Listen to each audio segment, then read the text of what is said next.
سلام، من تهمینم و اگه کار منو سابسکرایب نکردین حتما انجام بدین، چون دارم تمام رازهای هنرمندا رو میگم. این قسمت رازهای قلم نوری. برای خیلی سوال بودش که ما نقاشی دیجیتال از کجا و چه ابزاری شروع کنیم. راستش رو بخواید برای شروع اصلا احتیاج به هیچ ندارین، حتی با گوشی دم دستتون میتونین شروع کنین با موس و چیزای اولیه. وقتی از مسیرتون مطمئن شدین، پیشنهاد میکنم از سری تبلت‌های XP Pen خریداری کنید. چرا؟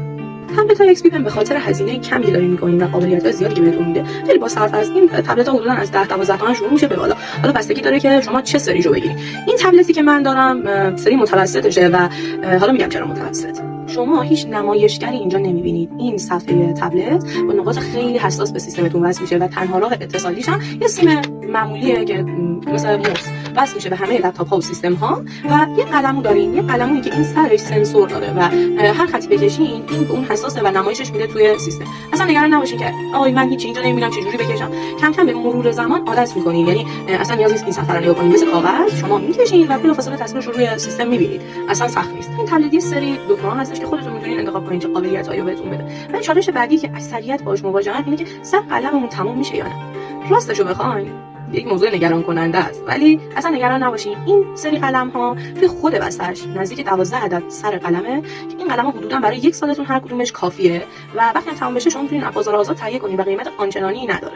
وقتی بسته تبلتتون به دستتون میرسه یه قلم و یه همچین چیزی همراهشه. من اول فکر کردم این جا قلمیه و برای راحتی ماها هنرمندا طراحی شده، ولی اصلا اینجوری نبود. خیلی پرکاربرد بود. این از این سمت این پشت تعویض قلمشه، یعنی هر زمان این سمتش، البته حواستون باشه که زیاد کوتاه نشه، چون زیاد کوتاه بشه تو این قسمت گیر نمیکنه که شما بتونین تعویضش کنین. خیلی حواستون به این نکته باشه.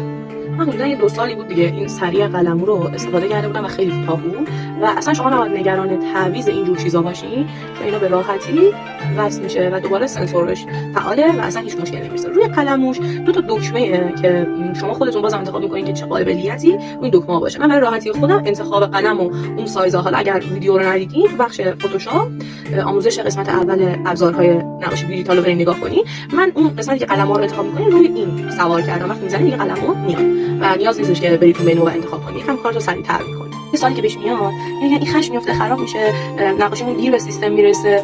یه خبر بعدی که براتون دارم اینه که هر وسیله استفاده کنید مراقبش نباشید قرار خراب بشه. ولی خبر خوب این که XP Pen وقتی به دستتون میرسه یه گلس داره همراهش که نصب می‌کنید و قرار نیست هیچ خش و خط و داستانی براش پیش بیاد و خدا پدر سیم رو بیامرزه، چون این سیمیه و خیلی سریع میرسه به اون سیستمتون و اصلا نگران این نباشین که قرار دیرتر برسه و شما نقاشیتون بمونه.